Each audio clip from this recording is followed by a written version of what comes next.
ప్రపంచవ్యాప్తంగా హరిహర వీరమల్లి సినిమా మాత్రం రిలీజ్ అయింది. స్పెషల్ షోలో మాత్రం సినిమా అభిమానులు మాత్రం భారీగా ఇక్కడ రావడం జరిగింది. అయితే ఈ సినిమా ఎలా ఉంది ఒకసారి మనతో పాటు ఇక్కడ పవన్ కళ్యాణ్ అభిమాని మనతో పాటు చెప్పండి, అసలు సినిమా ఎట్లా ఉంది? ఇప్పుడు సినిమా అయిన తర్వాత మొట్టమొదటి సినిమా, దీన్ని ఎట్లా చూస్తారు? సినిమా ఇది వారు పవన్ కళ్యాణ్ గారు డిప్యూటీ సీఎం అయినాక ఫస్ట్ పిక్చర్ ఇది. సినిమా ఇది ఒక చారిత్రాత్మకమైన చిత్రం. ఇది చిన్నలు పెద్దలు అందరూ చూడాలి. ఇది మన సాంప్రదాయం కోసం తీసిన సినిమా. ఇది ఒకటి చాలా అంటే గొప్ప పిక్చర్. ఇది పవన్ కళ్యాణ్ తో సాధ్యం. ఇది సినిమా మాత్రం స్టోరీలా ఖచ్చితంగా ఫ్యామిలీతో చూస్తేనే, థియేటర్లో చూస్తేనే చాలా బాగుంటుంది. ఇది ఇన్ని రోజుల నుంచి సినిమా లేకుండా ఉన్నాయి. ఇప్పుడు ఈ సినిమా వచ్చి థియేటర్లు అందరూ ఆదుకుంటుంది. సినిమా మాత్రం పెద్ద హైలైట్ అయింది. సినిమా చాలా బాగుంది. మొట్టమొదటిసారిగా ఈ చారిత్రాత్మక సినిమా చేయడం పట్ల అంటే కొద్ది హిందుత్వాన్ని పెంపొందించే విధంగా ఈ సినిమా ఉంది, ఎట్లా ఉంది? ఇది మన హిందువుల ఏందన్నది కూడా చూపించి, మన అప్పుడు ఉన్న ఔరంగాబాబు కానీ వీళ్ళందరూ ఔరంగాబాబా కానీ వీళ్ళందరూ మన హిందూ దేవాలయాలు కూలగొట్టడు, హిందువులను చంపడం చేయడం జరిగింది. అవన్నిటికీ ఈ హరిహర వీరమల్లు ఒక సమాధానంగా చెప్పి ఇదొక మనకిప్పుడు మన భారతదేశానికే గొప్ప చిత్రంగా తీర్చిదిద్దారు. ఇది మనందరం కూడా గర్వపడాల్సిన చిత్రం. ఇది పవన్ కళ్యాణ్కి ఇది అంకితం. దాంతో పాటు మరో అభిమానం ఎట్లున్నది సినిమా? అన్న మన ప్రీ రిలీజ్ ఈవెంట్ ఒక మాట చెప్పిండు, ఎప్పుడు మన చరిత్ర మొగలాయల గురించి మొగలాయల అభివృద్ధి చేసిన చెప్తాను చూసినా అన్న ఒకటే మాట అన్నాడు, మొగలాయ కాలంలో మన హిందువులు, మన హిందూ ధర్మం, మన భారతదేశం ఎంత అధపతానికి కింద పడిపోయిందో అది ఈ రోజు అన్న మనకు అచ్చు గుద్దినట్టు కళ్ళ ముందు కనిపించాలి చూపించిండు. ఒకటే చెప్తాడు, అన్న సనాతన ధర్మం, అన్న వైపోయే ధర్మం ఉన్న చోటే అన్న పవన్ అన్న ఎప్పుడున్నా ఎక్కడున్నా ఏ స్టేట్ అయినా ఏ సెంటర్ అయినా చెడినా అన్న వైపే పవన్ అన్న ఎక్కడున్నా పవన్ కళ్యాణ్ జిందాబాద్, పవర్ స్టార్ జిందాబాద్. పవన్ కళ్యాణ్ మొట్టమొదటిసారిగా ఉప ముఖ్యమంత్రి అయిన తర్వాత ఈ సినిమా తీయడం పట్ల ఎట్లా చూస్తారు సార్? పవన్ కళ్యాణ్ ఉప ముఖ్యమంత్రి అయిన అన్న ప్రజల్లో ఉన్న ఆదరణ, అన్న మంచి చేసే గుణం అది ఉప ముఖ్యమంత్రి పదవి రూపంలో వచ్చిందన్న. ఎక్కడున్నా సరే అన్న ధర్మం వైపు నిలబడతారు కాబట్టి ఆ ధర్మం సినిమాలో అయినా నిజ జీవితంలో అయినా ఎక్కడైనా సరే అన్న పవన్ అన్న నిజం. హైందవ ధర్మం గురించి పవర్ స్టార్ లాంటి ప్రతి అసలు మన దేశానికి గర్వకారణం పవర్ స్టార్. అంటే హిందుత్వాన్ని పెంపొందించే విధంగా ఈ సినిమా ఉంది. ఉప ముఖ్యమంత్రి అయిన తర్వాత ఈ సినిమా చేయడం మీరు ఎట్లా వస్తారు? ఉప ముఖ్యమంత్రి కదా, ఆయన నేచర్ అట్లాంటిది. ఆయన అసలు దేశం కోసం పుట్టిన మనిషి ఎవరైనా ఉన్నారంటే పవన్ కళ్యాణ్. సినిమా అయితే బాగుందన్న, సినిమా అయితే బాగుంది, సూపర్ హిట్ సినిమా, పక్కా హిట్ అయింది, పక్కా బ్లాక్ బస్టర్, పక్కా 100 కోట్స్ ఉంటుంది.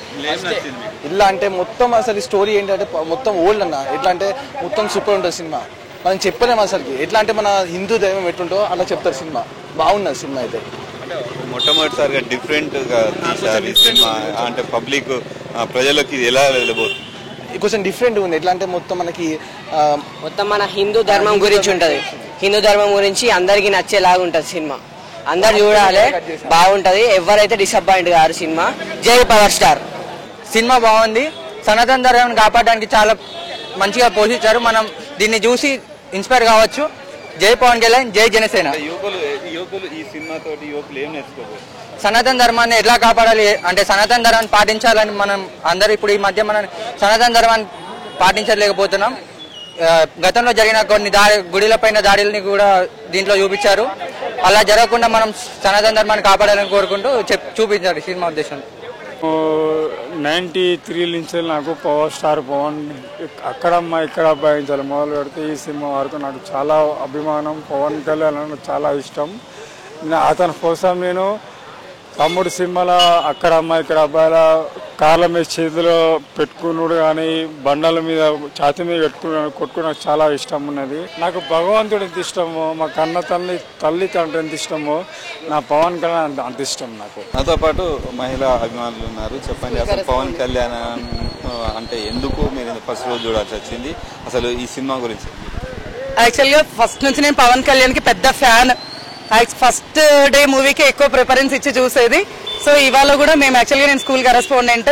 మా బాబు నిన్న నుండి అంటున్నాడు మా మూవీకి వెళ్దాం అంటే నైట్ టికెట్స్ బుక్ చేసేసుకొని యాక్చువల్గా ఎంత బిజీ షెడ్యూల్ ఉన్నా కానీ తన కోసం మెయిన్గా పవన్ కళ్యాణ్ బిగ్ ఫ్యాన్ కాబట్టి తప్పకుండా మా పిల్లలు తీసుకొని చూసి వద్దామనేసి తీసుకొని వచ్చాను.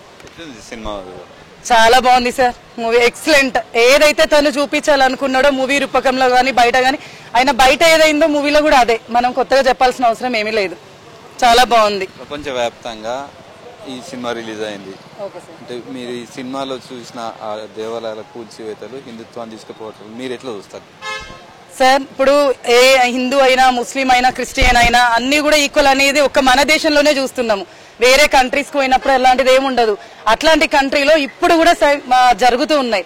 సో మనం అందరము స్టాండర్డ్ గా ఉంటేనే మన హిందూ ధర్మాన్ని అయితే కాపాడుకోగలుగుతాము, మన సనాతన ధర్మాన్ని కాపాడుకోగలుగుతాము. మనం వాళ్ళకి యాంటీ కాదు, కానప్పటికీ కూడా మన పైన ఎన్ని జరుగుతున్నాయి మనం రెగ్యులర్ గా చూస్తూనే ఉన్నాం కదా. సో ఇప్పుడు ఏంటి అంటే ఈ మూవీలో చూసినప్పుడు ఇలాంటి కూల్చివేతలు కానీ అందరము ఈక్వల్, కానీ మనం వాళ్ళని ఏం చేయట్లేదు, వాళ్ళు మనం చేయాల్సిన అవసరం లేదు. అన్ని ఉన్న కంట్రీ అంటే మనదే కాబట్టి మన హిందూయిజాన్ని మనం కాపాడుకోవాలి, సనాతన ధర్మాన్ని మనం కాపాడుకోవాలి. చాలా బాగుంది సార్. మొత్తానికి అంటే పవన్ కళ్యాణ్ ఒక ఉప ముఖ్యమంత్రిని కాకుండా దేశం కోసం హిందూ ధర్మాన్ని పెంపొందించే విధంగా మాత్రం ఈ సినిమా తీశారు. ఖచ్చితంగా దేశమంతా, ప్రపంచం అంతా మాత్రం పవన్ కళ్యాణ్ మాత్రం హిందుత్వాన్ని ప్రపంచవ్యాప్తంగా ప్రచారం చేస్తున్నారని చెప్పి మనతో పాటు పవన్ కళ్యాణ్ అభిమానులు తెలిపారు.